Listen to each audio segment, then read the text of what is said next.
అన్న ఇప్పుడే ఈషా మూవీ చూసి వచ్చానన్న.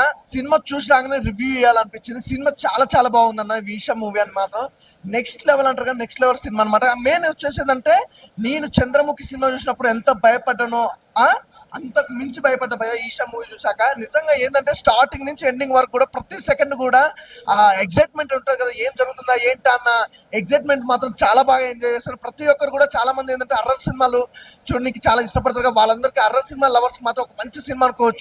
నిజంగా ఇందులో ఆర్టిస్టులు ప్రతి ఒక్కరు కూడా అతిథి అరుణ్ కానీ, హెబ్బా పటేల్ గారు కానీ, సిరి కానీ, అలాగే అఖిల్ రాజ్ కానీ, ఎవరైనా ప్రతి ఒక్కరు కూడా చాలా బాగా యాక్ట్ చేస్తారు. సినిమా చూస్తుంటే చాలా రియాలిటీకి చాలా దగ్గరగా ఉంది. నిజంగా డైరెక్టర్ శ్రీనివాస్ గారు అయితే అద్దరు కొట్టేశారండి. సినిమా చాలా బాగుంది. అలాగే మెయిన్ చెప్పుకోవాలంటే ప్రొడక్షన్ వాల్యూస్, బ్యాక్గ్రౌండ్ మ్యూజిక్ కానీ, ఆర్ఆర్ కానీ, ప్రొడక్షన్ వాల్యూస్ కూడా ఎక్కడ కూడా కాంప్రమైజ్ అవ్వకుండా ఒక అద్భుతమైన కాన్సెప్ట్ తోటి ఒక మంచి సినిమా తీసుకొచ్చారు. Thank you so much. ఖచ్చితంగా ఎవరైతే సినిమా ఇంకా చూడని వాళ్ళు ఎవరైనా ఉంటే మాత్రం ఖచ్చితంగా థియేటర్కి వెళ్ళి చూడండి. ఈషా మూవీ చాలా చాలా బాగా ఎంజాయ్ చేస్తారు. ఫ్యామిలీతో వెళ్తే మాత్రం ఆ ఎగ్జైట్మెంట్ మాత్రం ప్రతి క్షణం కూడా ఆ ఎగ్జైట్మెంట్ చాలా బాగుంటుంది. ఖచ్చితంగా థియేటర్కి వెళ్ళి చూడండి. చాలా బాగుందండి. Blockbuster hit Isha.